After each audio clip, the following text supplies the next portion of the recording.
ఆదిలాబాద్ జిల్లా జైనత్ మండల కేంద్రంలో మనం ప్రస్తుతం సోయా పంట పొలంలో ఉన్నాం.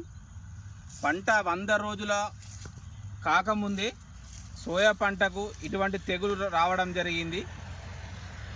సంబంధిత వ్యవసాయ అధికారులు ప్రభుత్వం వెంటనే స్పందించి ఈ యొక్క సోయాకు వచ్చినటువంటి వైరస్ను కనుగొని రైతుకు తగిన నష్టపరిహారం చెల్లించాలని రైతుల తరపున విజ్ఞప్తి చేస్తున్నాం.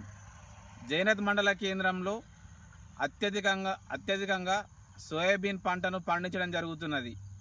ఈ యొక్క తెగులు ఈ వైరస్ రావడంతో మీరు చూస్తున్న పొలం పూర్తిగా 100 రోజులు కాకముందే పసుపచ్చ రంగులో మారిపోయి ఇలా చెట్టు ఎండిపోవడం జరుగుతున్నది. కావున వ్యవసాయ అధికారులు క్షేత్రస్థాయిలో సర్వే నిర్వహించి ఈ వైరస్ రావడంతో పంట దిగుబడి తగ్గిందని ప్రభుత్వానికి నివేదిక పంపాల్సిందిగా రైతుల తరపున జైనత్ మండల రైతుల తరపున కోరుతున్నాం.